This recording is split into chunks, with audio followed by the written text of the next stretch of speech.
Positivo, Alisson. Positivo, boa noite. Quero cumprimentar aí a equipe da Intercert, parabenizar pela organização desse evento.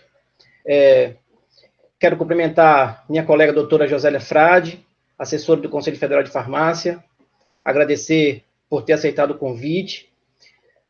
Cumprimentar o doutor Lindeberg da Costa, do Conselho Regional de Medicina do Estado do Ceará, que prontamente se dispôs a reservar um pouco do seu tempo para também nos ajudar a disseminar esse novo conhecimento que está chegando para a nossa realidade.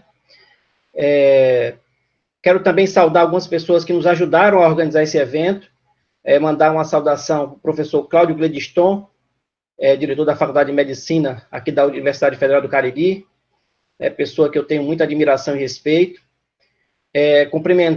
Mandar uma saudação para minha colega farmacêutica, doutora Arlândia, que está em exercício na presidência do Conselho Regional de Farmácia, também a doutora Vanessa, saudar o amigo doutor Eric Lisboa, médico aqui da nossa região, e destacar que essas pessoas nos ajudaram a montar essa mesa que aqui estamos hoje.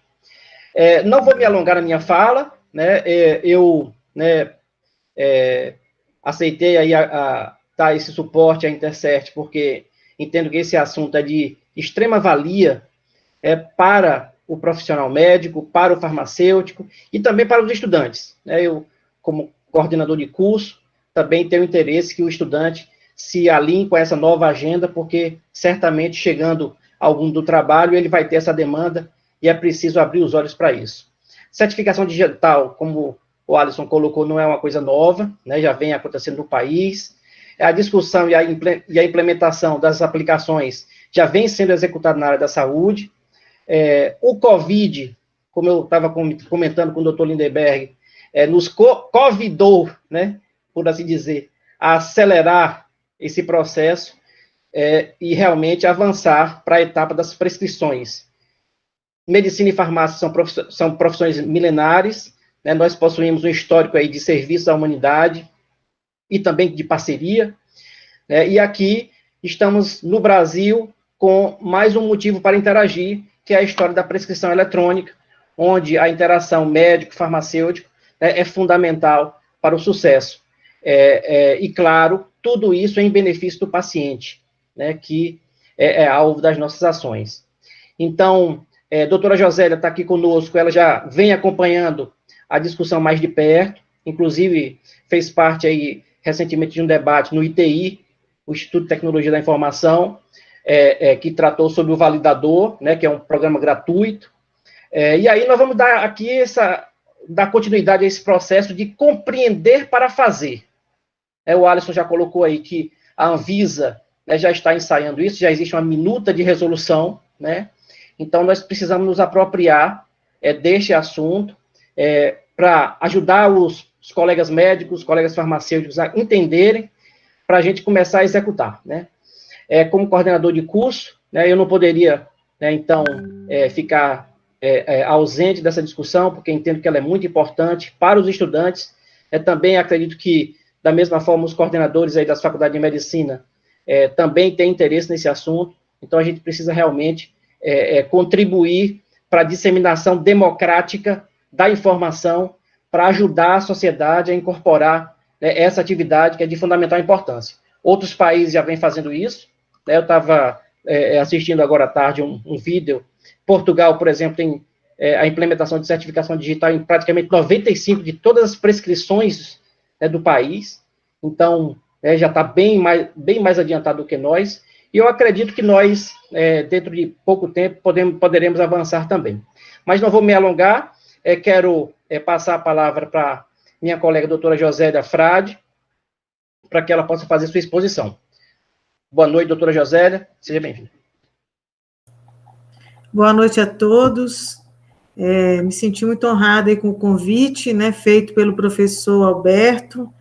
É a primeira escola farmácia universitária que eu vejo debatendo esse tema, doutor Alberto. Então, parabéns aí para o seu pioneirismo, por estar à frente aí do tempo de refletir, de permitir aos estudantes essa reflexão sobre um novo fazer, né, profissional. Então, em seu nome, eu cumprimento os demais membros dessa atividade de hoje e vou dar início aqui à minha apresentação. Eu preparei para os senhores uma apresentação que ela resgata um pouco a história desse debate, né? Todos estão vendo? Alô? Sim, perfeito. Perfeito? Sim, perfeito, perfeito. A transformação digital, ela está aí, né? Ela está impactando na vida da gente de diversas formas, inclusive na vida profissional. Então, esse debate dessa noite é só um dos debates, dentre outros, que a transformação digital está nos impondo. Como já foi mencionado, o marco para essa questão da certificação digital é essa medida provisória de 2001, e o Conselho Federal de Farmácia, preocupado já com essa questão da segurança dos registros profissionais do meio eletrônico, desde 2008 e depois atualizado em 2011, ele regulamentou que, quando o farmacêutico for fazer qualquer registro de evolução no prontuário eletrônico, ele deve utilizar a assinatura digital. Então, a nossa casa já fez um debate sobre esse tema no passado, e nesse momento a gente está intensamente discutindo. Uma outra base que abre para essa discussão é que, doutor Lindenberger deve lembrar, antigamente a gente tinha, né, o receituário com validade para o seu estado. Então, falar em receita eletrônica hoje é muito importante a gente resgatar alguns marcos legais, como essa lei, que permitiu aos receituários de medicamento terem validade em todo o território nacional. E com esse processo de transformação digital, o Conselho Federal de Farmácia, ele criou um grupo interinstitucional ano passado, que a gente entendia que esse debate ele não podia ficar preso somente na nossa profissão. A gente tinha que conversar com o pessoal da área de tecnologia, sociedades científicas da área de informática em saúde, a ABNT, o Instituto Nacional de Tecnologia, o Ministério da Saúde, DataSUS. A gente precisava de entender como é que estava essa questão da saúde digital no país e tentar, enquanto instituição, pensar como que a gente pode contribuir para esses processos de transformação digital no país, nas políticas de saúde e na regulamentação sanitária. Esse grupo, em fevereiro do ano passado, nós recebemos representantes da Anvisa, do setor de controlados. A Anvisa também participa do nosso grupo, mas especificamente em dezembro nós recebemos uma representante lá da Anvisa. E aí, naquele momento, o nosso grupo estava discutindo, será que pode ter receita eletrônica de medicamento sob controle especial no Brasil? E o antimicrobiano? Como que vai ser isso?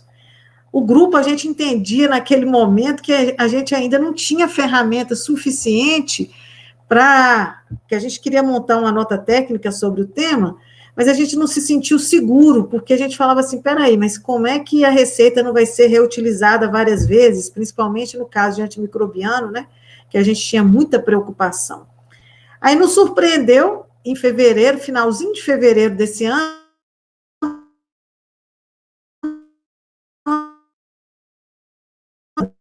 do setor de controlados, falando para a gente o seguinte, olha, antimicrobiano pode sim ser prescrito por meio de receita digital e alguns medicamentos sob controle especial. Então, no final de fevereiro, a Anvisa já se posicionou para nós, antimicrobiano e alguns, né?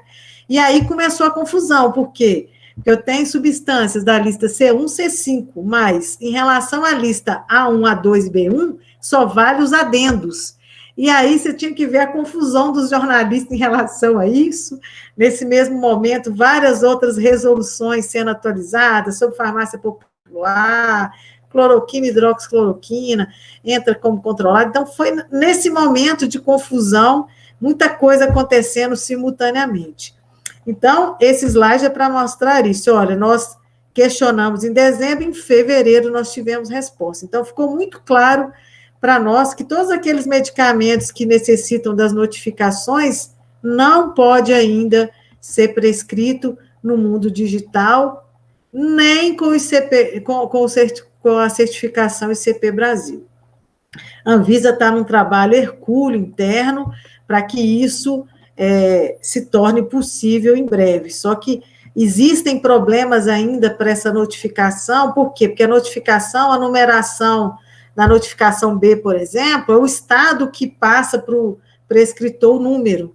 Então, precisa de mudar a regra nacional para poder ter um número nacional em relação à notificação. Então, são esses detalhes que, às vezes, vão impedindo a tecnologia avançar com maior rapidez.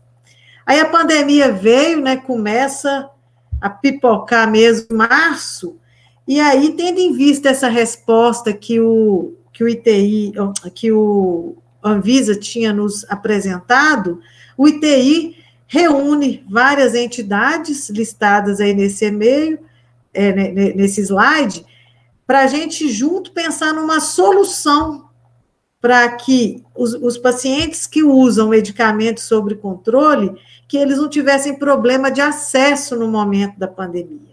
Então, foi um grupo que, desde o início, ficou pensando na solução como uma solução que garantisse o direito do cidadão, mas sem perder a segurança, né? Porque vários países a gente tem visto aí uma luta muito grande para que o controle desses medicamentos, que muitas vezes são entorpecentes, substâncias que são enquadradas até como tráfico de droga, código penal pesado, então são substâncias que a gente tem que ter um cuidado muito especial sobre eles. E aí deu certo. Uma das coisas que a gente justificou foi toda essa parte do desafio global, os acordos que o Brasil faz parte desde a década de 60, né, para que o país tenha um controle mais rigoroso em relação aos entorpecentes, aos psicotrópicos, e aí ele usa, né, parte do que a gente enviou nesses documentos para justificar as razões do veto. Então, a gente ficou feliz que, pelo menos, a receita digitalizada, nesse momento, não tinha passado. E, paralelo a isso, com um mês, praticamente, o pessoal da Universidade de Santa Catarina, apoiado pelo ITI, coloca o nosso site validador no ar. E aí eu coloco, né, o link de todos esses materiais aí nos slides, que vocês podem estar consultando depois com detalhe. E a gente contou também com a ajuda de muitos colegas para poder construir os modelos de receituário que hoje estão nesse site que o Conselho Federal de Medicina criou. Então, esses modelos, eles têm campos específicos que são obrigatório preenchimento para que o validador consiga validar. Então, são os campos que vão amarrar se aquele profissional que assinou é médico mesmo, né? Vai dar mais segurança ao processo. E a gente teve, né, uma ampla divulgação desse site, desse portal, porque é um portal público, né, um portal que foi entregue para a sociedade brasileira, e o Ministério da Saúde, nessa nota técnica, inclusive, reconhece o site quando as receitas, e reconhece o processo de validação quando as receitas forem assinadas por ICP Brasil. Aí, como foi comentado aí no início, a gente também tem que entender, né, até o porquê que surge essa tal de assinatura avançada no meio do processo. A gente precisa entender que hoje, né, o atual governo, a pauta digital, ela é uma pauta prioritária, e o governo, agora, 28 de abril, ele institui essa estratégia do governo digital, que é importante a gente conhecer esse decreto, para a gente também entender como é que a saúde está dentro desse cenário como um todo, né? Como é que essa estratégia do governo pode impactar no nosso mundo da saúde. Assim que a lei da telemedicina, a portaria surgiu, a primeira semana, viu, doutor Lindenberg, foi um estresse total, de médico brigando em farmácia, farmacêutico estressado, paciente que não conseguia aviar a receita. Por quê? Porque isso tudo chega como uma novidade, sem os processos de trabalho terem sido adaptados, né, compreendidos, ensinados. E aí, se eu tenho que ver o tanto de telefonema e e-mail que a gente começou também a receber no Conselho Federal de Medicina. E como toda situação, né, nas pandemias também aparecem oportunidades e várias plataformas da área de prescrição surgiram por aí.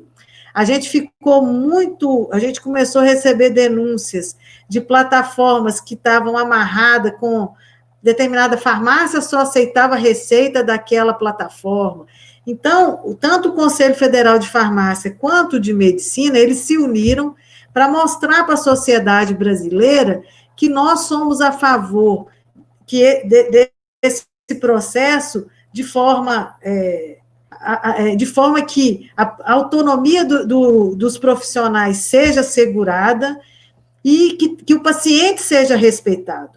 A receita é um documento do paciente, então ela não pode ficar amarrada à plataforma nenhuma. Esse documento ele tem que ter trânsito livre com esse paciente e que ele apresente no local que ele quiser apresentar para poder ter a sua solicitação atendida, né? O que foi prescrito ser atendido. Então, por isso que a gente teve que se posicionar. Começa também o movimento dos conselhos regionais de medicina e farmácia querendo propor soluções, que nós ficamos muito também preocupados, porque eram soluções estaduais, então elas não têm o valor nacional, né? E hoje em dia o médico está lá no Rio Grande do Sul e o paciente está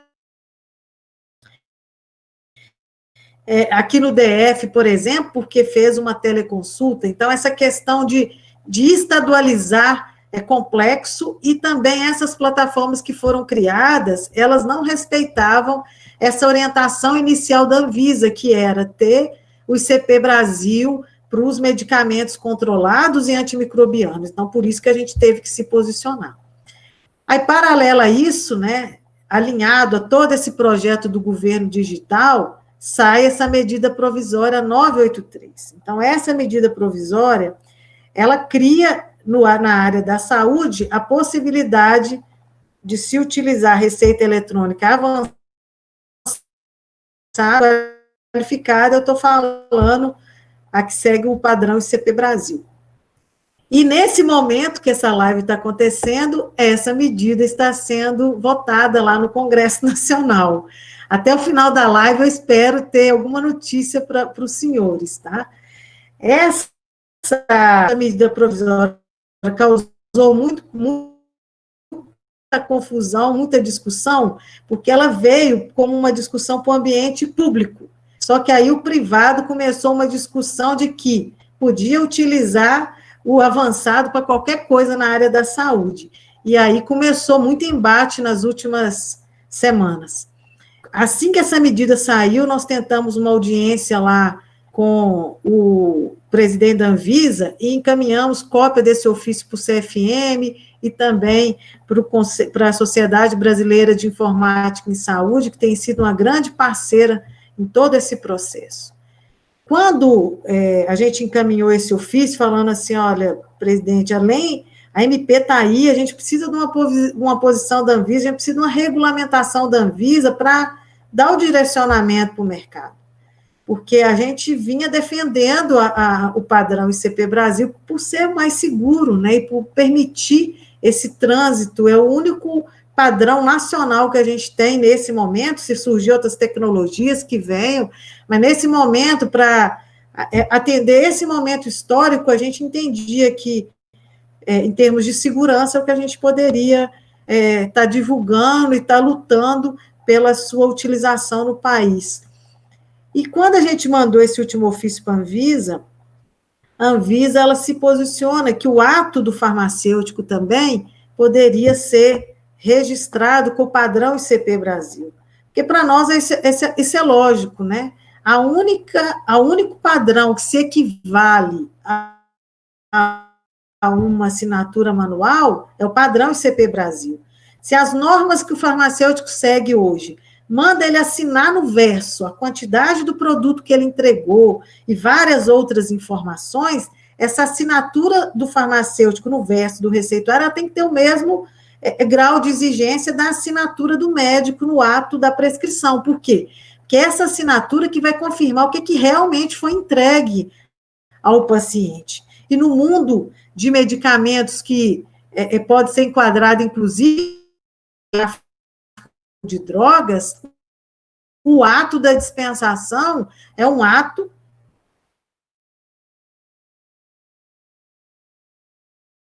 que tem que ser valorizado também em toda essa discussão da telemedicina. Quando o farmacêutico usa lá o espaço que tem no portal para registrar eletronicamente a dispensação, todos aqueles dados que são exigidos na legislação, lá no portal da ITI também já tem o espaço para o farmacêutico fazer o registro. Em vez dele fazer o registro no verso do documento, que seria o processo manual, ele agora poderia fazer isso direto lá no site. E aí a Anvisa concordou que, fazendo dessa forma, não precisava mais de imprimir papel. O farmacêutico tinha que guardar direitinho, ele tem um tempo que essa guarda tem que ser feita, mas se um documento nasceu digital, o processo tem que ser digital o tempo todo. E quando a gente fala de receita, é um documento que o médico emite, ele chega no paciente. Então, tem mais de um profissional da saúde utilizando esse documento. Por isso, esse rigor todo, em relação ao tipo de assinatura. Então, a Anvisa coloca para a gente, que a gente solicita, e aí, Anvisa, a gente precisa que você discipline a prescrição, recepção, escrituração e a guarda das receitas digitais. Então, nesse ofício, ela fala para a gente que isso já estava em processo de providência interna na Anvisa. Aí chegou dia 24/6, o presidente do ITI mudou. A gente falou assim, será que vai mudar também a questão do apoio ao portal? E, pelo contrário, esse novo presidente tem dado todo o apoio para o projeto continuar. Inclusive, agora, no início de julho, o CFO também passou a integrar. E aí, tendo em vista a MP, nós começamos, fazer reuniões. Essa aqui foi uma reunião que ocorreu na Casa Civil, o CFM, o presidente do CFM estava presente, junto com o doutor Ideraldo.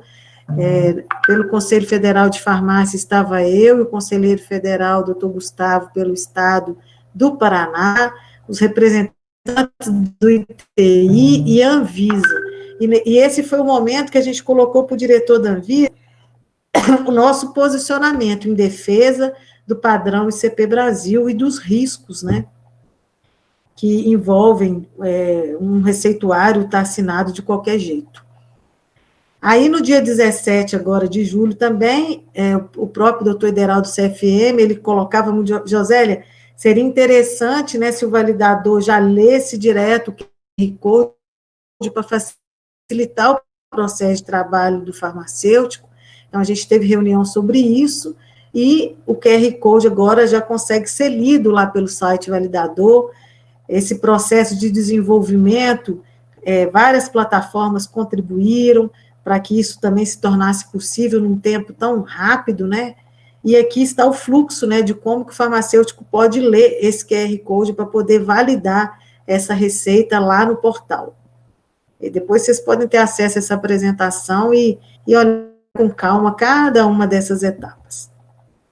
Então, quando o farmacêutico já entra, ele vê essa informação sobre a forma de validar o receituário já com QR Code. Essa aqui é a carinha, do validador. O conselho também, nesse link, a gente fez um manual, uma orientação, viu, professor, que isso pode ser útil aí para suas aulas, para divulgar para os seus estudantes, na universidade também, para poder situar os farmacêuticos, os estudantes, sobre esse novo contexto da receita digital. E logo depois dessa reunião da Anvisa, a gente estava esperando, que a regulamentação saísse, porque a MP fala que ia ser vinculada, a Anvisa teria que ter uma posição a respeito do tema da receita digital. no dia 21/7, uma reunião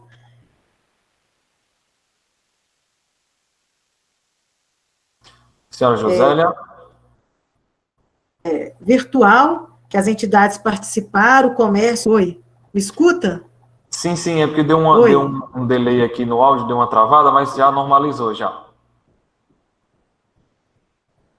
Então, essa MP, né, ela provocou várias discussões, apesar da própria portaria do Ministério, lá da telemedicina, lá atrás, já falar que a Anvisa que ia regulamentar isso, estava atrasado, e aí com a MP a gente começou um questionamento, não vai ter essa RDC, não vai sair, porque começou uma discussão no mercado, tinha gente achando que não precisava mais de CP para nada, Aí teve essa reunião, nessa reunião já havia uma minuta que foi apresentada, discutida, dessa RDC.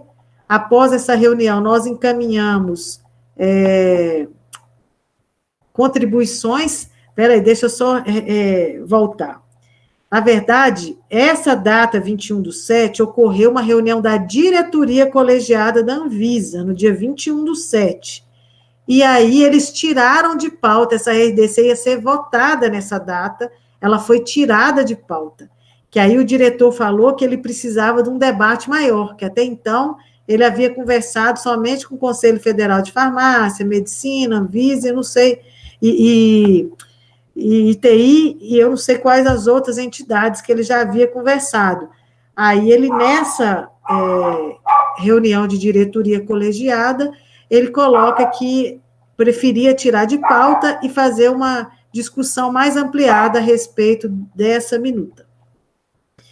E aí a gente começa também a soltar notícia a respeito disso, né? Isso foi divulgado em outros sites, e a reunião acontece 2 dias depois que a RDC sai de pauta, e naquele momento ficou muito claro para a gente nessa reunião que o mercado é contra a utilização mesmo do ICP Brasil, né?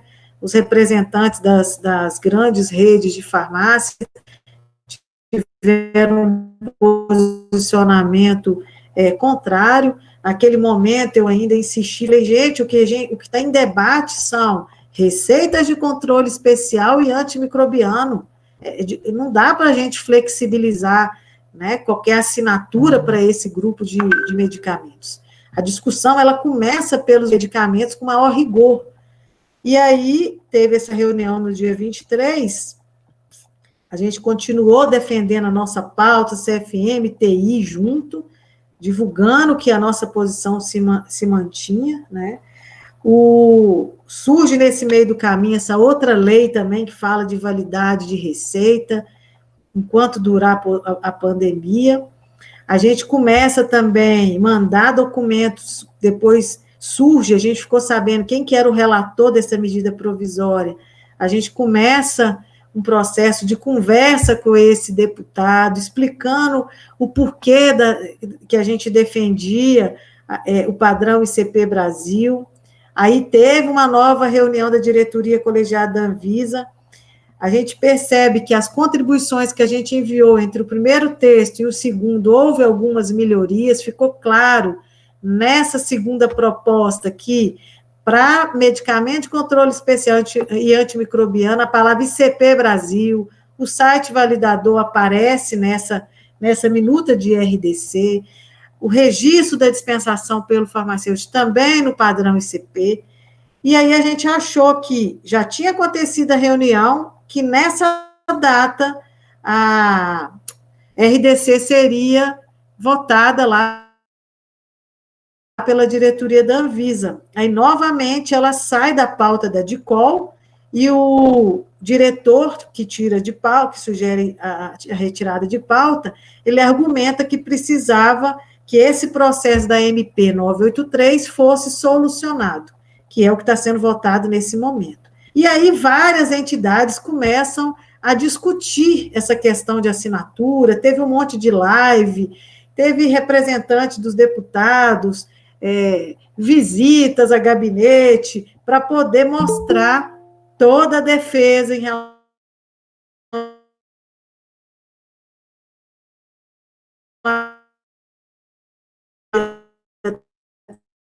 esses slides hoje, eu tive acesso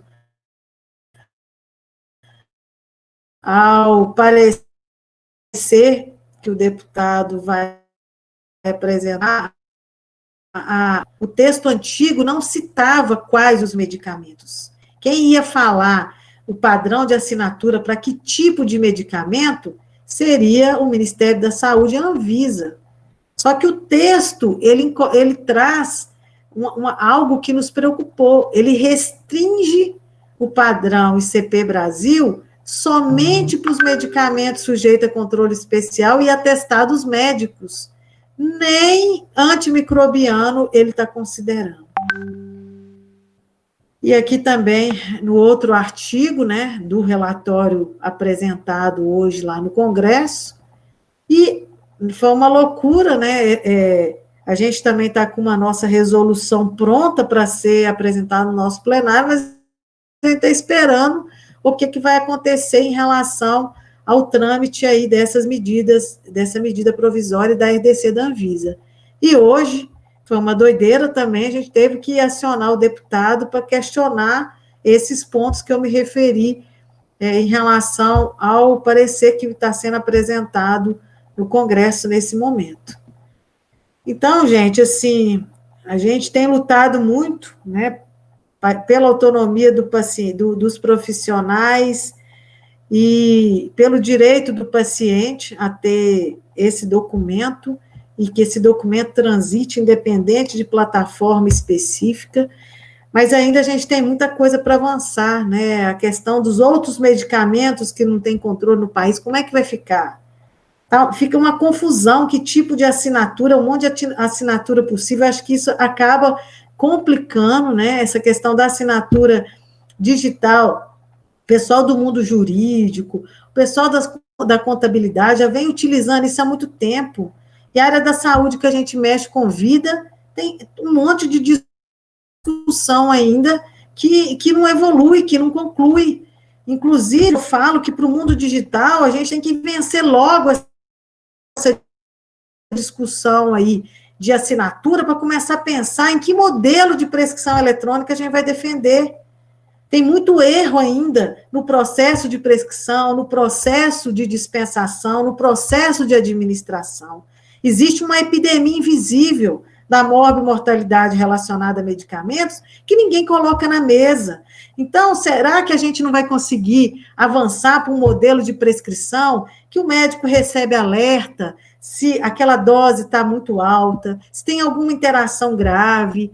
O médico lá num plantão de 24 horas, um monte de medicamento com nome parecido, pode trocar alguma letra no momento lá dele digitar e em vez de prescrever um produto, ele prescrever outro. Então, a gente tem que começar a pensar, vencer logo essa história da assinatura para começar a pensar como que a gente pode utilizar a tecnologia para minimizar os problemas que os medicamentos têm causado na sociedade e que não são discutidos no nosso país da forma que precisaria. Eu convido os senhores, inclusive, para conhecer o último desafio global que a OMS propõe pela segurança do paciente. E esse desafio é um desafio bem pesado, porque ele trata da questão da segurança no uso de medicamento. Então, ele traz alguns desafios muito interessantes, algumas propostas para superar o desafio muito interessantes que a gente precisa também avançar nessa discussão. Um outro ponto que eu tenho acompanhado, que eu acho que está muito devagar ainda, é porque, apesar do medicamento, às vezes, não ser controlado, ele está dentro de um programa do governo, que às vezes é um programa, tanto farmácia popular, que tem várias fraudes que são divulgadas, a gente tem colegas que já relatou que o CPF dele foi fraudado, a gente tem programas de medicamento de alto custo no país. Será que a utilização de uma assinatura segura também não ia minimizar danos ao erário em relação a desvios? A gente tem que pensar nisso também, no padrão de assinatura para esse grupo de medicamentos. A gente tem que lembrar também que por que desde o início o CFF, o CFM tem defendido o padrão ICP para tudo? porque tem alguns medicamentos que, apesar dele não ter o controle especial, rigoroso, de ser retido, de informar o que foi entregue ao paciente para a agência reguladora, porque, doutor Lindenberg, o nosso processo em relação aos controlados, ele não para depois que a gente entrega o produto, a gente tem que continuar ainda registrando o que foi entregue, né, no portal da NGPC. E aí, a nossa discussão é o seguinte, tem vários produtos que ninguém tem discutido, que eles não estão sob o controle especial, mas eles são considerados como potencialmente perigosos, né? Então, e aí? A gente vai tratar medicamento como uma mercadoria qualquer? Vale qualquer assinatura, mesmo para esses que são produtos que não têm retenção de receita? Então, para finalizar, eu acho que a gente tem muito que avançar nessa pauta. Eu estou muito feliz com a oportunidade que essa pauta tem nos dado para dialogar com outras profissões, para que as outras profissões também conheçam o processo de trabalho do farmacêutico, entendam o quanto nosso ato ele é muito regulamentado, né? A gente aguarda ansiosos a regulamentação da Anvisa, do Ministério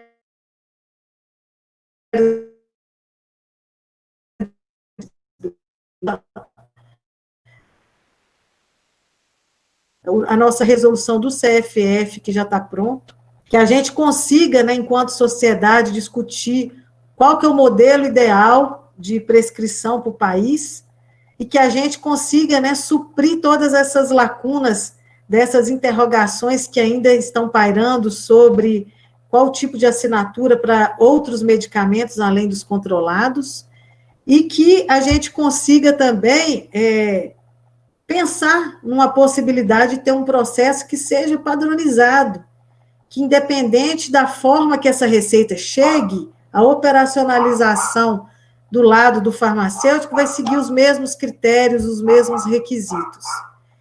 Então, o que eu queria só concluir dizendo para vocês que a nossa visão é essa, a gente acredita que medicamento é coisa séria, que não dá para aceitar de qualquer jeito um receituário, a gente não quer levar para o mundo digital os problemas que a gente vê, né, nas receitas manuais, de vários carimbos roubados, gente fazendo política, às vezes o paciente pega uma receita e vai num monte de posto de saúde com aquele receituário. Então, tem vários processos, às vezes até em municípios que a gente tem acompanhado, de danos por causa desse processo de falsificação. Então, a única certeza que a gente tem, né, que principalmente aí depois dessa pandemia, que toda essa discussão da saúde digital tem sido acelerado, é que o futuro, a única certeza que a gente tem é que o futuro vai ser diferente. Essa aqui é a foto da nossa sede aqui em Brasília, quando os senhores, quem está nos assistindo estiver aqui na nossa cidade, que vocês venham nos conhecer, e a gente está muito aberto ao debate para contribuir mesmo para que o processo de uso de medicamentos obtenha os melhores benefícios com os menores danos possíveis. Mais uma vez, muito obrigada aí pela oportunidade. Excelentes colocações da Josélia Frade. Alberto, você quer assumir? Somente parabenizar a doutora Josélia pela fala, uma fala muito consciente, responsável e comprometida com resultados.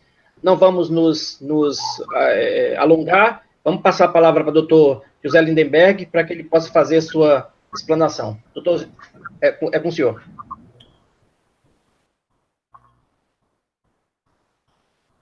Microfone, doutor Lindenberg.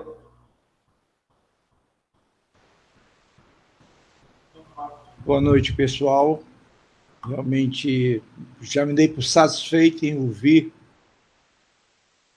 realmente uma palestra tão consistente, tão norteadora. Parabéns, viu, José? Assim, realmente, quem ficar só até aqui já ganhou muito mesmo em termos de posicionamentos, né, com relação a um assunto tão importante. Eu estou apresentando para vocês, gostaria de que alguém confirmasse se está Se a apresentação está boa? Tudo ok. Tá bem. Eu vou também escolher a colega de debate, Josélia, para, em nome dela, cumprimentar a quem está nos assistindo, cumprimentar os colegas debatedores, aos formadores desse evento. Muito obrigado pela oportunidade.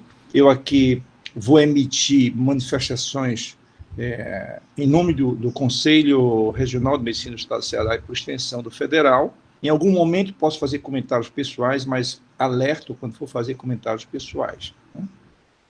Fortaleza os aguarda. Esse aqui é um quadro que a gente inicia para mostrar a nossa... Convidando que vocês venham aqui quando tiver oportunidade.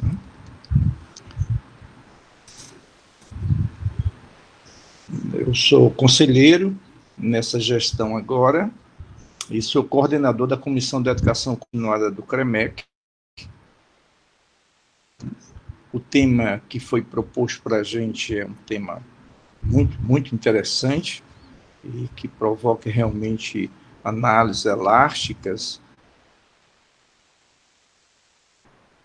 que realmente vai para a nossa pauta de coisas importantes durante muito tempo, né? Essa nossa apresentação aqui, ela não tem um conflito de interesse. Vou citar nomes de alguns produtos, mas não tem. Os conflitos são pacificados nessa área. E ela é inspirada em uma aula que foi dada para a gente no ano passado. Eu mesmo dei essa aula, que é Documentação Médica, Obrigação Ético-Legal. Faz parte do curso de Ética Médica para residentes, uma iniciativa lá do Conselho Regional de Medicina do Estado do Ceará e Escola de Saúde Pública aqui do Ceará. Tomei a liberdade de colocar aqui essa referência biográfica e a exemplo, Josélia, do manual que você publicou aí. Nós temos o Manual de Orientação para a Prescrição Médica. Ele é bem mais antigo, é 2012, é focado muito na prescrição, obviamente, eletrônica, mas dá o racional e o entendimento e a inteligência ética da prescrição médica para cá. As imagens que a gente vai apresentar, quando não tiver citação específica de fonte, elas foram colhidas na rede, na web, e são consideradas de domínio livre. Essa aqui foi a aula que a gente, para os nossos residentes, é um curso de ética médica na prática profissional. Documentos médicos legais, documentos médicos, obrigações ético-legais, a gente discute o que a gente chama de documentos médicos. Essa frase aqui é uma frase do Cabeça, do Ideraldo, né, que sobre essa união, uma união realmente muito bonita. A gente vê aqui 3 autarquias de grande representatividade, né, 2 delas são realmente irmãs siamesas, né, que é o nosso Conselho Federal de Farmácia, o nosso Conselho Federal de Medicina, e ele colocou isso com muita propriedade, né? Esse esforço, essa união aqui, faz parte do empenho no enfrentamento à Covid-19. De forma ética, responsável e com segurança, nossa autarquia vê nessas ferramentas uma forma de estreitar a relação médico-paciente, proporcionando a ambos uma solução rápida e eficiente para atender as demandas que surgem nesse momento complexo que vivemos. E esse momento, esse enfrentamento da pandemia por esse vírus, né, para cá,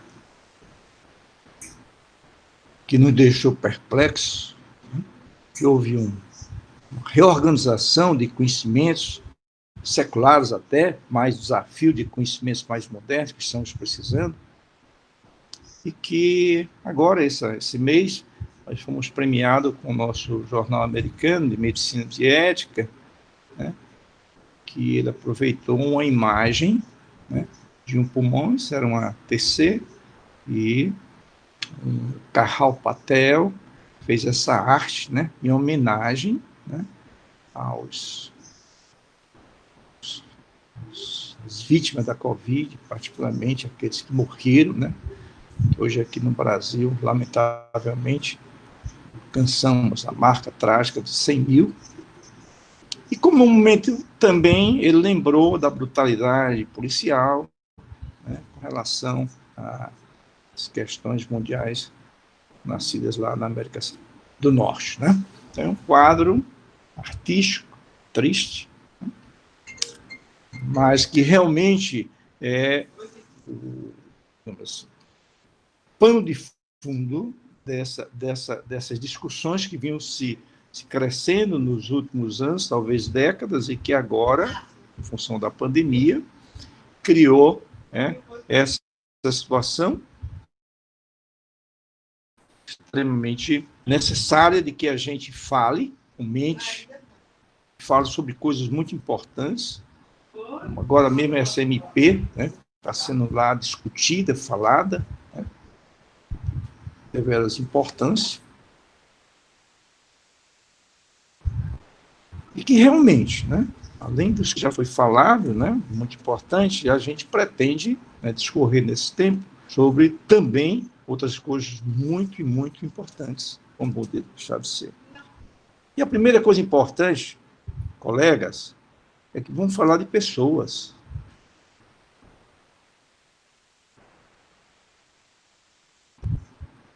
E pessoas que se relacionam, e desse relacionamento, dessa relação farmacêutico-paciente, é que se consagra a adesão ao tratamento. É da relação entre o médico e o paciente que se consagra a adesão ao tratamento. Eu tenho quase meio século dentro da área de medicina, entrei em 70 na faculdade e desde então eu sou estudante. Minha especialidade exige, mais do que muitas das outras, que eu tenha uma convivência muito íntima mesmo, com todos os profissionais de saúde, todos eles, particularmente a farmácia, porque se na medicina o eixo diagnóstico, está ali a farmácia minha aliada, o bioquímico meu aliado, nos diagnósticos, na arte é difícil diagnosticar, e no outro grande eixo, que é a medicina terapêutica, aí está meu farmacêutico, aí lá está a farmácia, né, a drogaria, pilotada e capitaneada pelo farmacêutico, fazendo essa integração, esse contínuo de cuidar do paciente. Dessa relação é que nasce realmente a cura. Ela só se acontece a partir desse momento. Outra belíssima imagem, e aqui eu faço uma provocação, é que, diante dessa relação profissional de saúde, farmacêutico-paciente, lá na drogaria, lá na farmácia, do médico e o paciente, no seu consultório, na sua clínica, no ambulatório do SUS, a essência está muito mais além do que essas tarrafas, esse balé de tarrafas, né?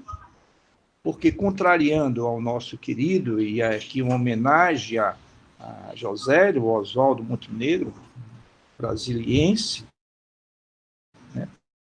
Poeta, sua música belíssima, fria, eu amava um pescador que se encanta mais com a rede que com o mar. Não, nós não vamos nos encantar com essa rede. Isso aqui é a receita, quer seja meio físico, quer seja meio eletrônico. O todo é muito superior a isso, porque o todo é o relacionamento profissional paciente. Trazendo para um campo mais complexo, muito mais, e aqui você vê, certo, essa imagem muito bem construída, em que tudo que a Josélia falou com muita propriedade, e todos os outros colegas que nos antecederam, comentários sobre tecnologias, sobre evolução, Eu dou destaque para esse aperto de mão. Eu dou destaque para o relacionamento entre as pessoas. Aqui começa, aqui é o start, e aqui também tem a consagração, certo? Para cura, para a satisfação do paciente, ou então o alívio das suas dores. Essa tecnologia que eu falei não pode ser uma tecnologia que seja predadora, tem que ser autossustentável, tem que atender a interesses e atratividades econômicas.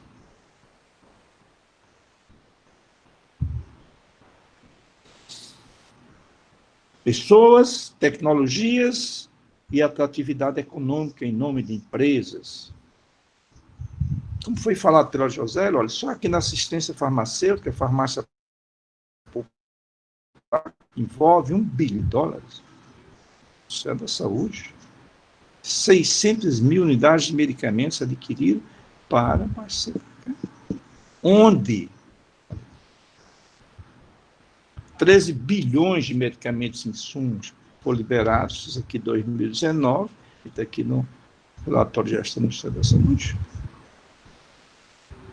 Esses números fantásticos, enormes, gigantescos, eles têm dois atores muito bem cristalizados ao longo de milênios, alguém falou aí, que hoje, profissional médico, profissional farmacêutico. A gente está falando num mercado gigantesco, como o americano, em que você tem aqui os 10 tops, né, dos medicamentos que são dispensados nas nossas farmácias, quer privadas, quer governamentais, todos nossos, muito conhecidos, quem é do dia a dia, da rotina, do cuidar de paciente, isso aqui é uma rotina. Alguns preços relativamente acessíveis, outros assustadores, como agora mesmo, a droga mais cara, o remédio mais caro do planeta, o Zolgensma, que é com a terapia celular, tratamento, esse remédio aqui, na hora que o colega prescreve, que o farmacêutico lá vai fazer a dispensação, custa $2 bilhões. Preço de 2019. Uma doença que é letal. Se não for tratada, a pessoa é congênita, uma atrofia muscular espinal e morre antes de 2 anos. Então, é esse cenário que envolve esses gigantes de todas as naturezas, que a gente pergunta como é que essa engrenagem roda de maneira ética, segura, transparente, honesta, relação de autossustentabilidade. Quem é que roda essa engrenagem? Quem é que realmente fala pelo povo? Agora mesmo o Congresso, lá, deputados federais estão disputando com uma boa oratória um MP dessa natureza, falando em nome desse povo que a gente está vendo nessa imagem. Como é que eu associo esse povo a uma tecnologia arrojada, avançada, mais sustentável, não predatória para o nosso planeta? Como é que eu atendo a essa atratividade econômica? Como é que eu concilio? Como é que eu faço essa engrenagem rodar? Quem é que está nessa engrenagem? Que é uma homenagem ao Charlie Chaplin, em tempos modernos, né? É um profissional. Nesse momento, José, eu diria o profissional médico, porque eu estou falando pelo Conselho Federal de Medicina. Obviamente, na sua fala, se eu usasse uma imagem dessa, você diria o profissional farmacêutico. É o ato do profissional. É aqui com esse olhar agudo, penetrando, vendo as engrenagens rodando em prol de um excelente relacionamento com o seu paciente, para que o paciente realmente se beneficie daquela inteligência na tomada da decisão da terapêutica. Para nós, chamado ato médico, regulamentado, nossa lei, para cá, que fica muito claro nas suas premissas de que esse ato médico ele tem que ser seguro para o paciente, para a equipe assistente,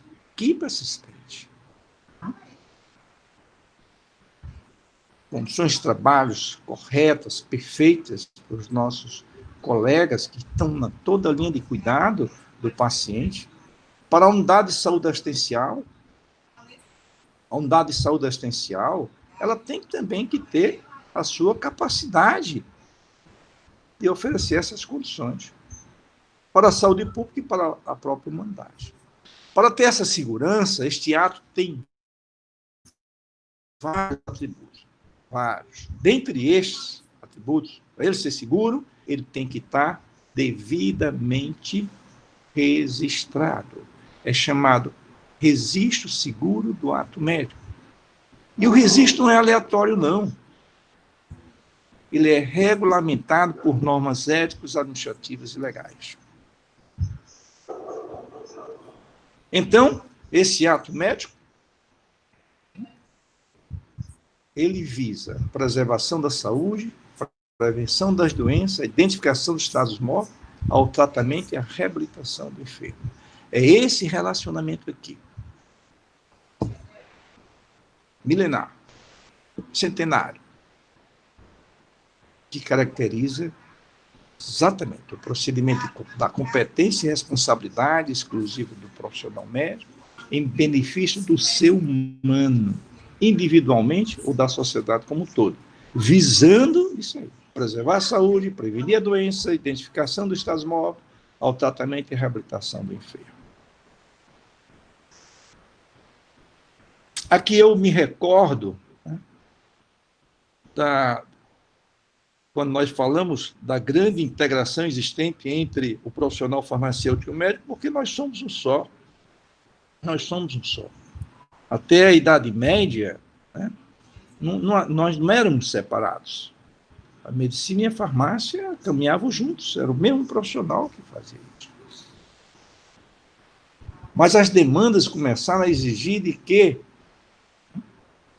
a ciência farmacêutica se agigantasse, que começasse a adotar, né, os seus cânones que são próprios, e que só uma profissão não poderia realmente conciliar. Então, a partir da Idade Média foi que houve a nossa separação entre ato médico e ato farmacêutico, mas que, na realidade, na linha de cuidado do paciente, se confunde novamente. O registro seguro do ato médico. Que documentação médica? O que é que nós chamamos de documentação médica?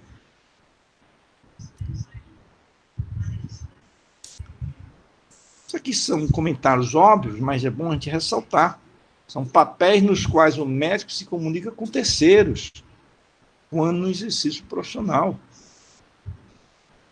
A receita é do paciente, Josélia, mas é um comunicado que eu estou lhe pedindo, que eu estou lhe dando, que eu estou pedindo a sua ajuda. A documentação médica tem presunção de veracidade e fé pública. Não deve ser questionado pelos profissionais que não participaram do processo de elaboração do mesmo. E a documentação médica serve de libelo para os nossos processos profissionais. Nos defende quando nós exercemos uma boa prática médica, ou ao contrário, serve de prova para a acusação. E é sempre base para os julgamentos conselheiros. Nós somos muito tentados. E aí é o nosso dia a dia, da vida real.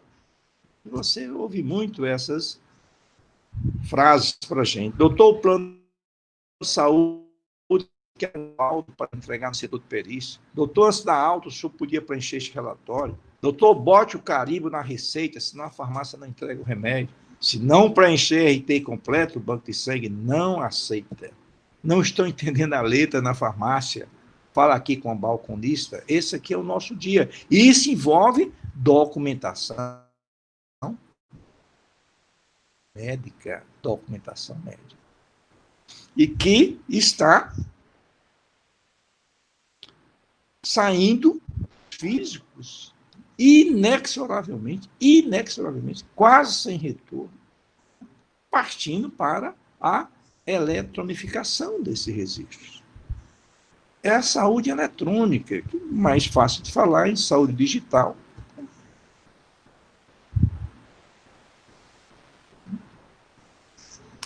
De maneira didática, a gente cria 3 categorias de documentos médicos. Os documentos médicos intitulados simples, caracterizados pela receita médica, são simples, mas não são menos importantes, quero dizer isso. Prontuário médico, os laudos e exames. Os documentos médico-legais são atestado médico, notificação compulsória, relatórios médicos. E os documentos médicos judiciais, laudo, parecer e ofícios. Obviamente, vamos nos debruçar sobre a receita médica, sobre o prontuário médico, sem a menor dúvida. Né? O prontuário médico, ele é definido, né? 2002, né? Essa resolução do nosso conselho definiu o prontuário médico, o que é um prontuário médico, de que é composto, e obriga a criação da comissão de revisão do prontuário nas instituições de saúde. Todos os prontuários dos pacientes precisam ser revisados por essa comissão, particularmente aqueles onde há alguma suspeita de que um resultado adverso surgiu para o paciente na linha de cuidados. Essa lei, a 13.787/18, dispõe sobre a digitalização e a utilização do sistema informatizado para a guarda, armazenamento e manuseio do prontuário do paciente. O Conselho Federal de Medicina, ele define o prontuário médico como um documento único, constituído de um conjunto de informações, sinais e imagens registradas, geradas a partir de fatos, acontecimentos e situações sobre a saúde do paciente e a assistência a ele prestada, de caráter legal, sigiloso e científico, que possibilita a comunicação entre membros da equipe multiprofissional. Olha, equipe multiprofissional. A conciliação de medicação, ela é hoje uma das essências para o melhor resultado para o nosso paciente. Nessa pandemia, em função da minha especialidade, eu sou hematologista, minha área de atuação é coagulação, então eu servi de referência para os pacientes críticos aqui de Fortaleza. Então, o quanto a gente necessitou, né, da vivência do farmacêutico clínico que estava dentro do nosso ambiente hospitalar, fazendo as conciliações, que eram pacientes realmente que tinham uma polifarmácia muito agressiva. Estamos iniciando agora, sob a coordenação do meu filho e diversos profissionais, um estudo sobre a polifarmácia usada na pseudoanalgesia dos pacientes covidários, né, e dos relaxantes musculares, né? Então, essa comunicação entre membros da equipe multiprofissional, ela é uma necessidade imprescindível para o resultado. E a nossa receita, né? Tradicional receita, né? O médico, ele tem alguns recall, algumas lembranças, né? O estetoscópio lembra o médico, né? A receita lembra o médico. Eu estou aí a minha receita, né? A receita médica é definida como uma prescrição de medicamentos escrito em língua portuguesa, obviamente estamos no Brasil, contendo orientação de uso a um paciente, efetuada por um profissional legalmente habilitado, quer seja de formulação magistral, preparada artesanalmente, ou de produto industrializado. O Conselho Federal de Medicina tem uma preocupação com relação à elaboração da receita médica. Não é um simples papel, não é um rascunho. Essa preocupação foi muito bem manifestada com Já é a segunda edição do nosso Manual de Orientações Básicas para a Prescrição Médica. Não vou entrar com relação à regulamentação de prescrição de drogas, né? Já foi citada pelo José em algumas, mas a nossa legislação é muito rica, em alguns momentos conflitante, mas vou comentar, certo? Sobre o suporte, né, de legislação ética da Receita. Há várias. Né? Uma que eu gostaria de destacar aqui é a 1595, de 20 anos atrás, em que regulamenta a proibição da vinculação dessa receita médica em índices econômicos.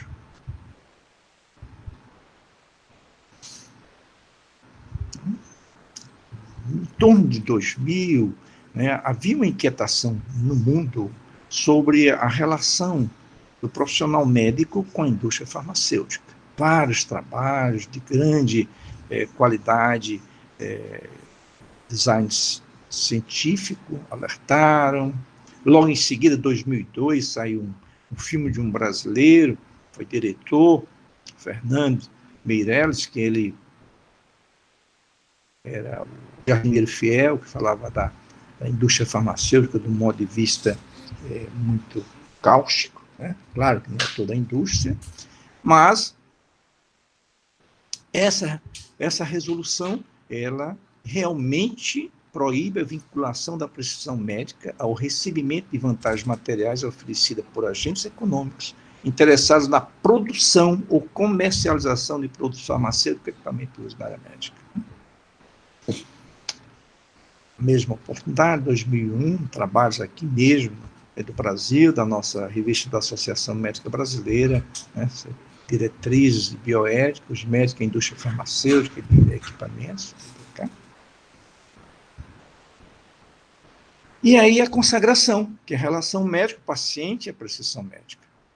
A realização do ato médico se completa, se ele termina, com a prescrição médica. O segmento dos princípios de funcionamento médico-paciente transfere ao paciente segurança e, consequentemente, a aderência à prescrição. Eu estou falando de 50 anos de vivência. Toda atenção que eu tenho ao meu paciente é exatamente para gerar isso. Segurança em aderir à prescrição. Segurança em aderir à minha recomendação. Para que eu consiga gerar essa segurança, eu tenho que ser transparente na prescrição. Eu tenho que ter esclarecimento, eu tenho que ter disponibilidade do profissional para as possíveis reações adversas, e aqui novamente entra, né, o meu grande parceiro nessa linha de cuidado, que é o farmacêutico, particularmente o farmacêutico da linha hospitalar, da clínica, meu farmacêutico que trabalha comigo lá no meu banco de sangue, meu farmacêutico que trabalha comigo na minha clínica de quimioterapia. São meus grandes sentinelas dessas reações adversas. E, obviamente, a falta de conhecimento sobre esse medicamento coloca em risco a saúde do paciente e a credibilidade do paciente. Eu não vou entrar em detalhes, foi comentado com muita propriedade sobre os tipos de receita médica. Só alguém depois pode disponibilizar esse material que eu vou deixar aí para o grupo que está promovendo, mas diz respeito na legislação e que não há dispositivo legal para obrigatoriedade de carimbo em consultório privado, comentando a receita meio físico, né? A identificação do médico sempre deve estar presente, juntamente com o CRM, em alguns casos o CPF, para cá. Quais são os erros mais comuns de prescrição médica? Aqui vale a pena começar a relembrar do que a Josélia comentou e outros colegas comentaram sobre a prescrição eletrônica. Erros, letra ilegível, sem a devida identificação do registro no Conselho Regional de Medicina. Ou a droga, o princípio ativo, o nome de fantasia está ilegível, ou então eu não identifico bem esse rasuras na receita médica, ausência de data de validade, Aqui tem um detalhe, que a prescrição de medicamento, olha agora, sem avaliação direta do paciente. Isso merece um assunto sobre telemedicina, que um dos paradigmas nossos, que tentando e foi quebrado agora para a pandemia, né, é a primeira consulta ser presencial, ser física. É uma relação de empatia. Eu com o meu paciente, nós formamos agora um binômio, mas que se transforma numa cumplicidade humanitária. E nós, legistas éticos, a gente se preocupa muito se a intermediação, a eletronificação desse relacionamento não passe a ser uma prática de forma promíscua, na mão de agentes econômicos com outros interesses, e aí você perca muito, muito mesmo dessa relação médico-paciente, e você começa a fazer, certo? Uma precisão de medicamento robótica. Isso não pode.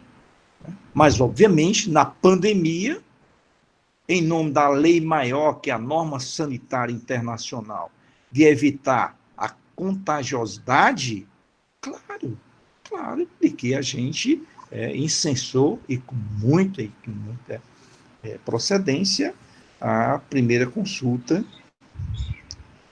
por teleconsulta. Né?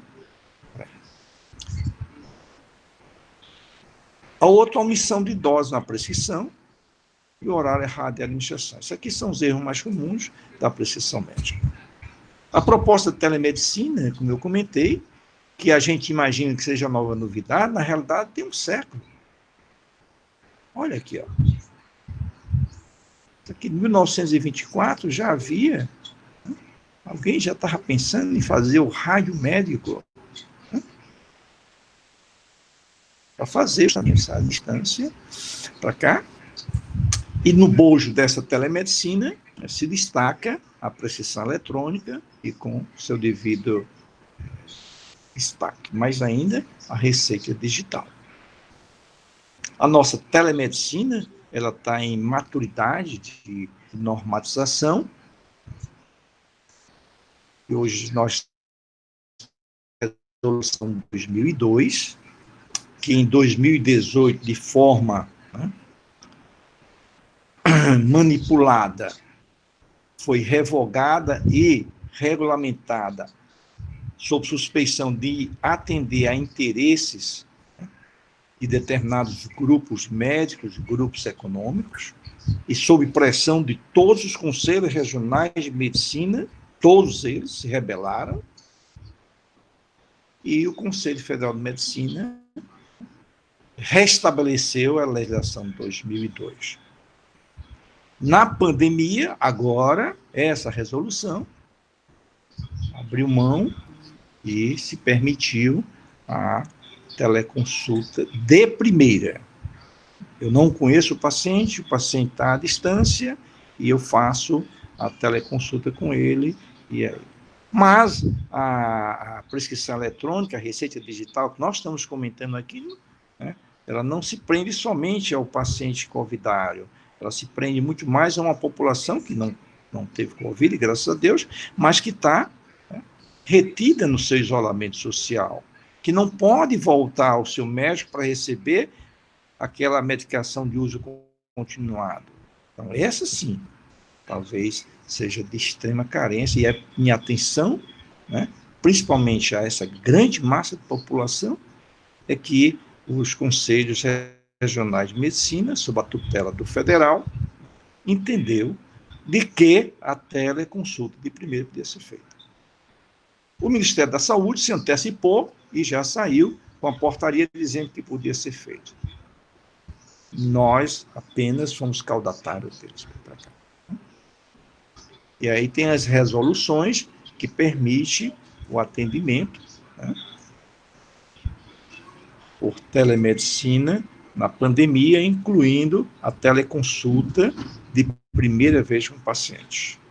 O nosso Conselho Regional de Medicina, através da resolução número 56, agora março também, né, dispõe sobre atendimento médico por telemedicina durante a pandemia. E a 57, que já foi de abril, a gente alterou a redação do artigo 6º para incluir a teleconsulta de primeira vez do paciente para cá. E agora nós, né, chegamos aonde a Josélia realmente concluiu. A união dessas entidades criou essa plataforma, uma plataforma de grande relevância social, chamada prescrição eletrônica, novamente um esforço para fazer parte do empenho no enfrentamento, né, e que viabiliza o trâmite de documentos digitais seguros, tais como as nossas prescrições, atestados médicos, fins laboratoriais. Esse projeto, Josélia, aqui, ele melhora muito nossa reintegração, né, no nosso trio médico, paciente e farmacêutico, do ponto de vista das drogarias e das farmácias, particularmente. O validador eu não vou comentar, que já foi muito bem comentado, esse fluxo também já foi colocado, e aqui eu dou destaque apenas aos documentos que essa plataforma prescrição eletrônica prescreva remotamente e valide com segurança, disponibiliza para nós, profissionais médicos, para nós, profissionais de farmácia, o atestado médico, o receituário simples, receituário de controle pessoal, receituário de antimicrobiano, relatório médico, solicitação de exames, né? Aqui são as características técnicas, que eu não vou entrar nesse comentário, né? Algumas perguntas mais frequentes, né?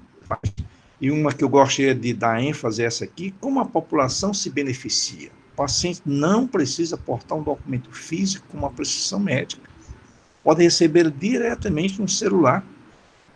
Então, para não circular, não aglomerar, manter-se no isolamento, né?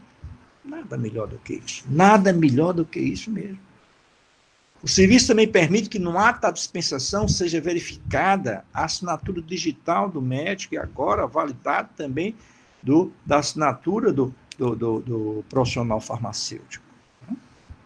Como é que nós médicos nos beneficiamos? Claro, eu tirei esses documentos, já todos, para você baixar, você para cá, e você isentaria muito daqueles erros que você pratica quando vai fazer a receita em meio físico. Aqui não vou comentar sobre os tipos de receita que a Josélia falou muito bem, em nenhuma parte, né? O comentário da receita digitalizada, escaneada, né? Há uma ressalva, né, de que essa digitalizada precisa ter muito cuidado, eu concordo com o que foi posto pela Josélia, porque ela só deve ser aceita para os medicamentos passíveis de venda sob prescrição e receita simples, por isento de prescrição médica, desde que tal cópia atenda todos os pré-requisitos exigidos na legislação e em normativas sanitárias e éticas para o receituário em papel, e que o nosso parceiro farmacêutico, lá na drogaria, lá na farmácia, tenha a enorme boa vontade de tentar identificar, e é onde está a dificuldade, Josélia, identificar se naquele escaneamento eu não coloquei um outro nome, eu não adulterei o quantitativo. Essa é a dificuldade da receita digitalizada e que não deve ser incensada, mas não é proibida para alguns medicamentos, deixe isso bem claro. Já estou concluindo, né? Tem essas outras perguntas que a gente pode responder, né, ao longo, né, de outros colegas que vão comentar. Doutor Lindenberg? Sobre a parte técnica. Pois não. Eu quero agradecer, né, e ficamos à disposição para responder e participar do debate. Isso aqui é a nossa sede aqui em Fortaleza, mostrando a transparência. Muito obrigado. Excelente suas colocações, doutor Lindenberg, médico hematologista. Vamos abrir espaço agora para o pessoal que tem algumas perguntas, não é isso, Alberto? Bom, nós, na verdade, só temos 2 perguntas, né? Eu vou colocar aqui, mas antes quero cumprimentar o doutor Lindenberg pela fala, especialmente uma fala que valorizou muito a relação interpessoal, né? Seja médico-farmacêutico, médico-paciente, farmacêutico-paciente. Nesse momento que nós estamos diante da adoção de uma tecnologia, a relação inter e intrapessoal é extremamente importante, inclusive para garantir benefício ao paciente e sustentabilidade para o planeta. Uma coisa também muito importante que ele colocou foi a questão da ética, e aí uma emenda com a fala da doutora Josélia, a história da segurança, os profissionais que vão estar envolvidos no processo, eles precisam disso para se sentirem seguros. E aí eu também concordo com a doutora Josélia que o padrão ICP Brasil, né, já tem dado prova, né, suficiente dessa questão. Tem duas perguntas aqui, eu vou deixar, acredito que direcionadas a doutor Lindenberg. Veio uma pergunta do Paulo Roque. A primeira: quando os modelos de documentos médicos disponibilizados pelo CFM vão ter QR Code?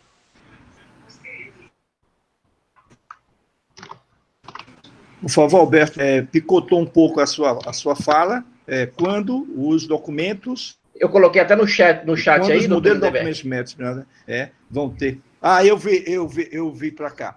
Alberto, está em processamento, é mais uma questão de adaptação do ponto de vista tecnológico para aí, né? Eu creio, né, Josélia, que a gente vai avançar logo nisso. A gente conversou um pouquinho antes, a Josélia acha que tem algumas dificuldades, a gente encontra por aí nas negociações, mas estamos avançando, porque, Alberto, assim, alguém falou, as coisas eram assim, despertamos para isso. Eu acho difícil que tenha retorno. E o que você puder garantir de facilidade, garantir de azeitar o relacionamento, deixar mais seguro. Olha, então é mais uma questão de reforço na nossa plataforma, na nossa tecnologia. Né? Se me permite até um complemento. Imagino que em pouco tempo nós estamos saindo. Hoje não. Essa questão do QR Code, né, a plataforma... Opa, me ouvem? Sim. Então, com relação a essa questão do QR Code, né, ela é um dos formatos que é possível atualmente. Né? Na prescrição, quando ela vem a prescrição de uma plataforma, de um sistema de prescrições, né, fica impresso esse QR Code. Né? Quando a assinatura é feita através do certificado digital, ao invés de ter um QR Code, no portal de validação de assinaturas do ITI, é feito o upload do PDF assinado com o certificado digital. Só um complemento para o Paulo que perguntou. Isso. Perfeito, meu irmão. Obrigado, Alisson. Tem outra pergunta aqui. Alberto, só para completar, o que eu tinha colocado aí na apresentação? Nesse momento, o portal ele já foi atualizado para permitir que o farmacêutico, ao receber uma receita com QR Code, ele tem as duas opções. Isso. Foi com QR Code, ele lê o QR Code lá direto no validador para poder validar a receita. Agora, se a receita não tem QR Code, aí ele baixa o PDF para poder fazer o processo normal. Agora, quem está nos assistindo pode ter certeza que o doutor Ideraldo está lá no CFM lutando muito para poder tornar esse modelo de receita, esses padrões de receita, o mais... como que o pessoal da tecnologia usa quando é uma coisa que você vai fazendo automaticamente, tem um nome, que várias plataformas já estão... Fugiu a palavra. Hã? Mais amigável. Não. De forma mais amigável. Tem um nome mais que interativo, eles usam, né? Tem um nomezinho, eu ia falar isso. Que aí facilita o processo e adianta também para o médico, né? Para não ter que ficar sempre preenchendo os mesmos dados. Então, isso tudo... O que a gente tem que lembrar é que o validador, ele foi construído, gente, com um mês. Foi um mês de desenvolvimento. Isso só foi possível porque as entidades se uniram, né? por meio de convênio com o ITI. Então, a gente está muito pouco tempo com isso tudo rodando, né? Então, eu acredito que depois dessas regulamentações que estão para sair aí, as coisas vão ficando mais claras e o processo de desenvolvimento vai acompanhando. Perfeito. Tem outra pergunta aqui? Se me permite, viu, Alberto? Só para a gente não estender muito aqui, a gente pode dar abertura para o Edmar e aí, no final tem outra rodada de perguntas, pode ser também, e aí ele participa nessa rodada de perguntas também. Ok, só tem mais uma pergunta, eu acho que vamos fazer essa pergunta e a gente passa para o Edmar. O sistema de assinatura de prescrição médica devem ser homologados pelo SBIS ou CFM? Acho que os dois palestrantes podem colocar alguma coisa.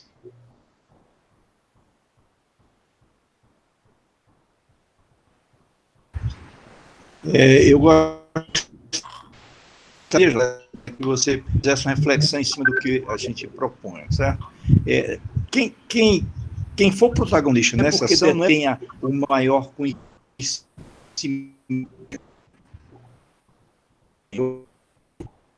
Ele pode se expor a fazer essa validação no sentido de que, politicamente, talvez ele arrebanhe mais facilmente, ele mobilize mais facilmente do que a nossa sociedade, sem nenhum demérito, certo? Da informática de saúde. Então, na hora que o Conselho Federal de Medicina, que é realmente, quando ele se inclina para um lado, 470 mil médicos tendem a segui-lo. É muito mais fácil, politicamente, e a gente está querendo a facilidade. Nós não queremos aplauso nem holofote, não, muito pelo contrário. Pode ajudar, quem melhor ajuda? É o Federal de Farmácia, é o Federal da Medicina. Então, eu me apresso a dizer isso, assim, que o Conselho deveria se oferecer, porque mobiliza mais, certo? Pelo menos a esses nossos 470 colegas médicos. Mas coloca à disposição comentar, não. Em relação à homologação de sistema, né, esse é um tema muito importante para a garantia, né, de qualidade no processo.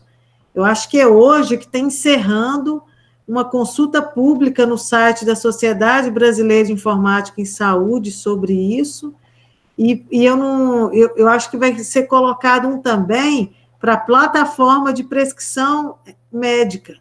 Não dá para essas plataformas, cada um com um modelo de receita diferente. Tem alguns critérios, alguns padrões, alguns requisitos que precisam ser uniformizados. Porque eu não sei se o senhor sabia disso, doutor Lindenberg, quando a gente fala de interoperabilidade entre sistemas, entre as máquinas, no Brasil, a gente não tem nenhuma lista com o nome de medicamento padrão que é lida por todos os sistemas. Então, essa questão da interoperabilidade é um tema que a gente também vai precisar de avançar muito no país, porque uma coisa básica como essa a gente ainda não tem. Cada sistema está usando. É verdade, é verdade. Eu gostaria, Alberto, de ressaltar, assim, na hierarquia da movimentação política, organizacional da medicina, como é que as coisas ocorrem entre nós? É uma decisão tripartite.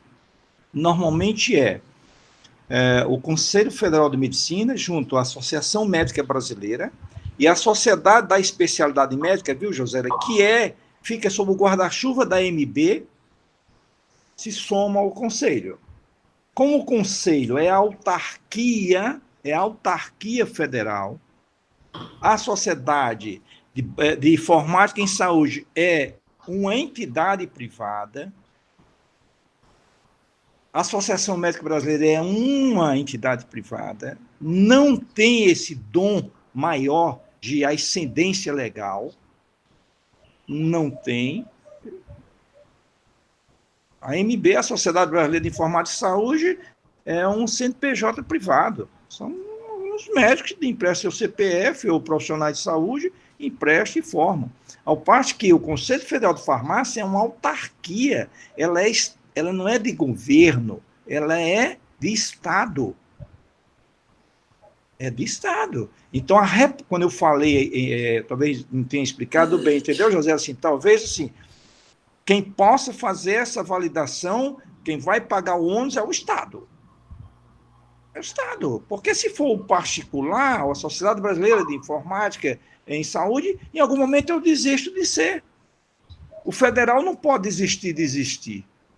O federal de farmácia não pode chegar amanhã e fechar a porta. Ó, acabou, os sócios vão embora e estamos quitados. Nós somos o quê? Órgão de Estado. Sociedades são privadas. E como é que eu vou? Que uma sociedade privada com devido respeito, eu sou membro da minha Sociedade Brasileira de Hematologia e Hemoterapia, quero bem, valido o meu diploma por eles, sem Deus, José, eu preciso ter cuidado com minhas palavras, né? Para cá, devido respeito, eles participam da discussão, mas a chancela deve ser a nível dos conselhos de categoria, sabe? É mais coisa de Estado, é minha opinião. Alberto, perfeito, doutor Lindeberg, também concordo com sua fala. É com você, Alisson. Ok, Alberto, obrigado. Obrigado, doutor Lindeberg, a senhora Josélia, pelas colocações. Acredito que tenham respondido a pergunta do vídeo espectador, né? E agora eu anuncio, né, o presidente executivo da Associação das Autoridades de Registro do Brasil, Edmar Araújo. Você nos ouve, Edmar? Ouço sim, muito boa noite a você, Alisson, e a todos os presentes aqui, e cumprimento também pelas boas explicações, pelas explanações que foram feitas.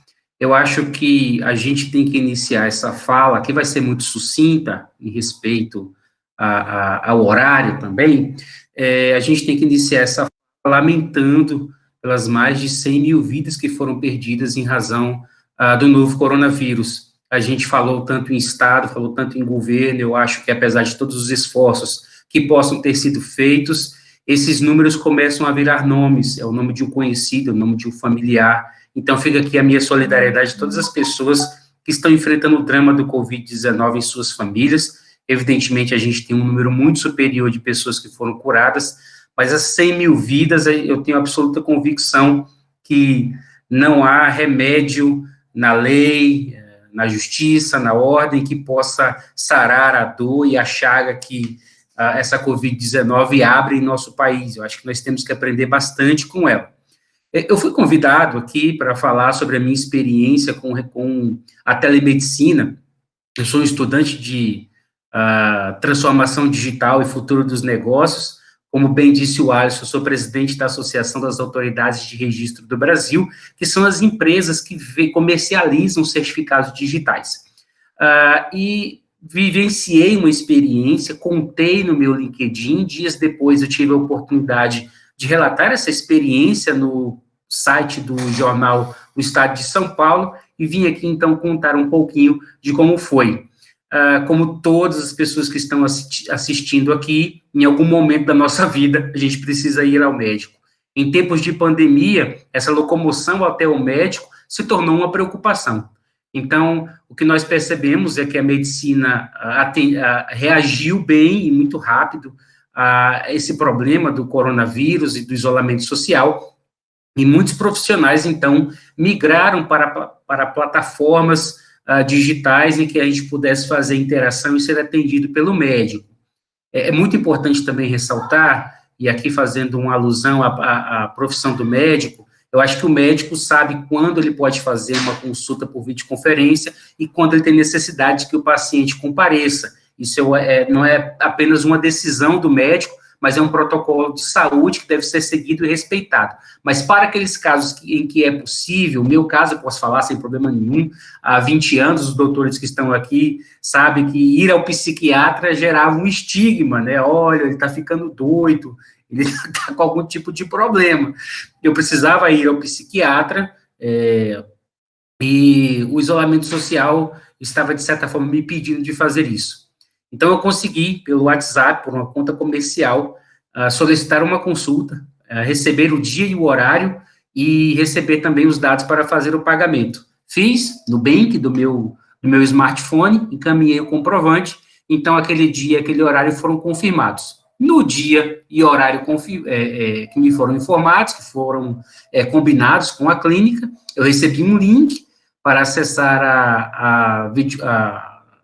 a consulta, né, por uma videoconferência, e aí eu estava em casa, não precisei pegar o trânsito, não precisei me estressar com a falta de estacionamento nas grandes metrópoles. Brasília não é diferente de nenhuma capital quando o assunto é estacionamento. Não precisei gastar gasolina, não precisei gastar tanto tempo me preparando para ir para essa consulta. Fiz a consulta dentro do carro porque eu queria reproduzir a ideia do isolamento acústico que a gente tem, o mínimo isolamento acústico que a gente tem quando a gente é atendido pelo médico. O médico sempre fecha a porta e sempre faz um atendimento, pelo menos no meu caso, com essa profissional, o atendimento é sempre muito humanizado e preserva muito a intimidade da gente. Fui para o carro, a consulta durou cerca de 40 minutos, me foi passada uma medicação, e a doutora me disse que encaminharia a via da medicação por e-mail e um QR Code para o meu telefone celular. 2 dias depois, então, me dirigi até uma farmácia, e aí vale aqui uma explicação, porque esse QR Code que chegou no meu celular não foi apenas um QR Code, ele tinha um link em que eu podia clicar. Esse link me mostrou, então, quais farmácias estavam aptas a receber aquele QR Code, a validar aquele QR Code, em qual delas eu teria a melhor relação entre o custo e o benefício. Então, eu consegui escolher uma farmácia perto da minha casa, que vendeu o medicamento por um preço super justo, e lá fui eu para a farmácia. Eu cheguei sábado de manhã, a farmácia sempre é muito cheia, não sei porquê, talvez o pessoal do Conselho Federal de Farmácia possa nos explicar. A farmácia estava bastante cheia, fiquei na fila, e aí resolvi, então, tentar calcular quanto uma pessoa demorava na fila para ser atendida. Aliás, quanto a pessoa demorava no balcão para ser atendida, porque o atendente precisa fazer a leitura da medicação, precisa consultar estoque, precisa verificar o CRM do médico, precisa fazer uma série de confirmações para garantir que aquela operação da venda de medicamentos, que foi muito bem dito aqui anteriormente, medicamento não é a mesma coisa de que comprar bala para o meu filho, ou ir ao mercado, comprar arroz. Medicamento é uma coisa muito séria, que nós temos uma cultura da automedicação que é super perigosa. Então, eu acho que a gente está trazendo a tecnologia para auxiliar os profissionais que atuam na dispensação de medicamentos, mas também para proteger a saúde da população. Cada pessoa demorou mais ou menos 7 minutos no balcão. E quando chegou a minha vez, já estava bastante tempo na fila, eu apenas apresentei o QR Code para a pessoa que estava no balcão, que em questão de segundos conseguiu ali identificar o nome do médico, evidentemente validar a assinatura pela aplicação, o nome do medicamento, já conseguiu ali fazer um confrontamento no seu sistema e verificar que havia o medicamento. Então, meu atendimento não durou mais que 2 minutos. E fiquei imaginando, então, como a telemedicina, como esses sistemas digitais inteligentes poderiam melhorar a vida de quem trabalha na área da saúde, do médico, e também da pessoa que faz a dispensação. Aqui em Brasília, como em outras metrópoles do Brasil, você anda pelo centro e tem uma pessoa com um colete enorme, às vezes até de madeira, vendendo de tudo, inclusive exame admissional. Sabe-se lá como é que esses exames admissionais são feitos, se é que eles são feitos, e a procedência dessas receitas, porque o carimbo e a caneta já não atendem mais todos os desafios desse mundo no qual a gente vive. Então, fiquei imaginando, por exemplo, que ao invés de a gente gastar dinheiro para colocar a bula dentro de uma caixa de medicamento, se a gente poderia colocar um QR Code na caixa, e as pessoas brasileiro, a gente tem mais celular no Brasil do que pessoas. Então, esse pequeno exemplo, de ao invés de você gastar dinheiro imprimindo papel, você poderia ter um QR Code na caixa, a pessoa, se quiser ler a bula, poderia, então, acessar um QR Code e ser direcionada para a página daquele laboratório, onde estaria ali toda a especificação do documento. Essa é uma das muitas coisas que a gente poderia fazer e, consequentemente, isso reduziria o preço dos medicamentos e talvez as pessoas tivessem acesso a medicamentos por preços menores.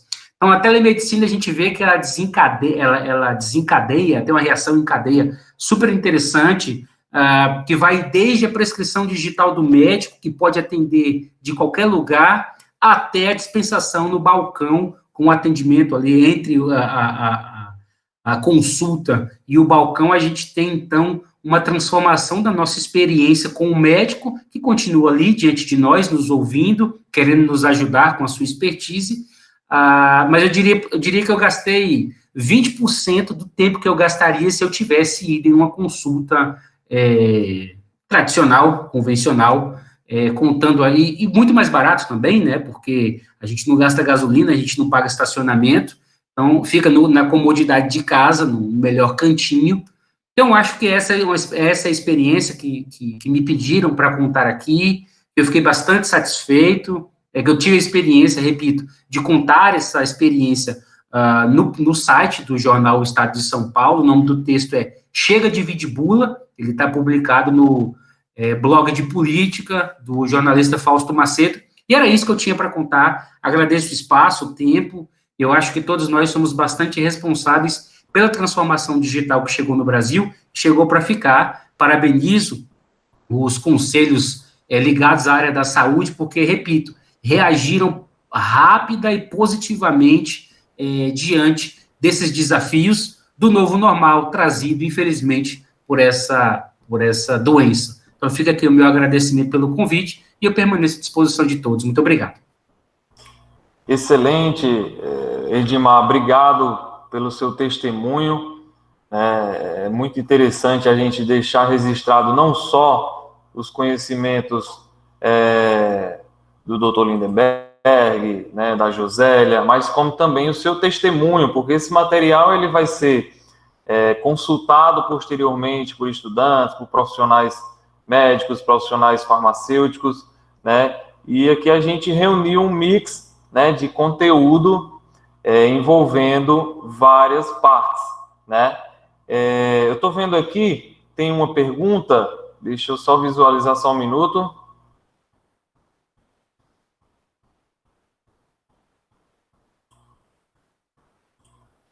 Eu coloquei aí no chat, Alisson. Pronto.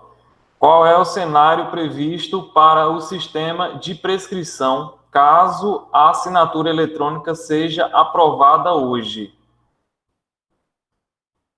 Qual é o cenário previsto para o sistema de prescrições caso a assinatura eletrônica seja aprovada hoje? Eu acredito que alguém, se quiser se manifestar sobre essa pergunta, está aberta para quem quiser contribuir. Pode falar.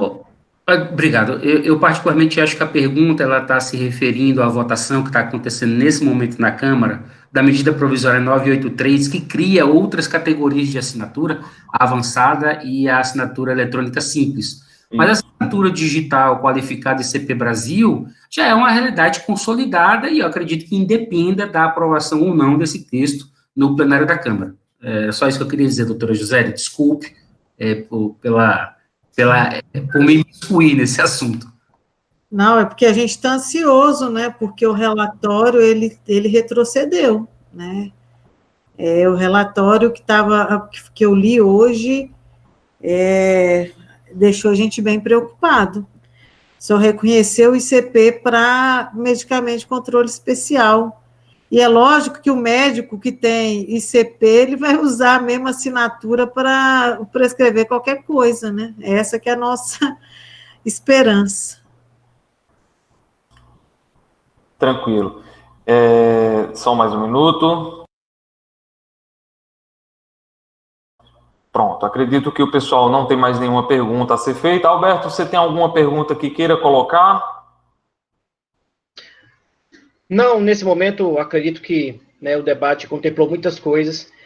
Eu aproveitei, inclusive, copiei o link do assinaturadigital.it e coloquei aqui no grupo do YouTube. Também coloquei o site do CFM, o prescriçãoeletrônica.cfm.org.br, que tem muitas perguntas de cunho esclarecedor, né? Eu acredito que está muito didático, né? Lá o esclarecimento de dúvidas. Então, eu gostaria apenas, já encerrando aqui a minha participação, de parabenizar as falas da minha colega doutora Josélia, desejar também sucesso para ela e os conselheiros aí da farmácia e da medicina em Brasília, que estão se articulando para trabalhar pelo melhor. Parabenizar o doutor Lindenberg e agradecer pela acolhida, né, desde o momento, nós nos conhecemos pelo telefone, né, doutor Lindenberg? Então, quero lhe agradecer. Verdade, Alberto. Quero lhe agradecer Uma pela... empatia muito grande logo entre nós. Foi, que bom. Também desejar sucesso aí para o Conselho Regional de Medicina, porque também os conselhos regionais têm um papel importante na disseminação dessas informações, e aí, para bem dos médicos, e também, no nosso caso, doutor José, os conselhos regionais de farmácia, que eles se mobilizem também para fortalecer a classe farmacêutica, apoiá-la na questão da informação, para que a gente possa contribuir, né, construir a ética, né, e sempre com segurança, né, de preferência, aí vamos torcer para que a ICP Brasil seja realmente aquilo que a gente, que seja esse pontapé inicial. Eu acredito que ela já nos dá muitas, já existe uma construção, né, já existe testemunho do trabalho da ICP, então eu acredito que ela que deva prevalecer. Então, aos companheiros da Intercert, muito obrigado pela atenção, o senhor Edmar Araújo, parabéns pela sua fala, tenham todos uma boa noite. Obrigado. Obrigado, Alberto. Saulo, você quer fazer algumas considerações finais? Doutora Josélia, boa noite. Doutor Lindenberg, boa noite. Adalberto, muito obrigado pela colaboração, pela divisão de conhecimentos. E Edmar, mais uma vez, obrigado, reencontrá-lo. E muito bom ouvir essa tua experiência. Pessoal, uma boa noite e estamos à disposição de vocês. Muito obrigado pela participação de todos vocês. Foi um prazer essa noite de muito conhecimento. Eu espero que a gente possa, em um outro momento, fazer uma parte 2, né, de acordo com o desencadear desses resultados a partir de hoje em diante, né? Então, muito obrigado mais uma vez e até a próxima. Até mais.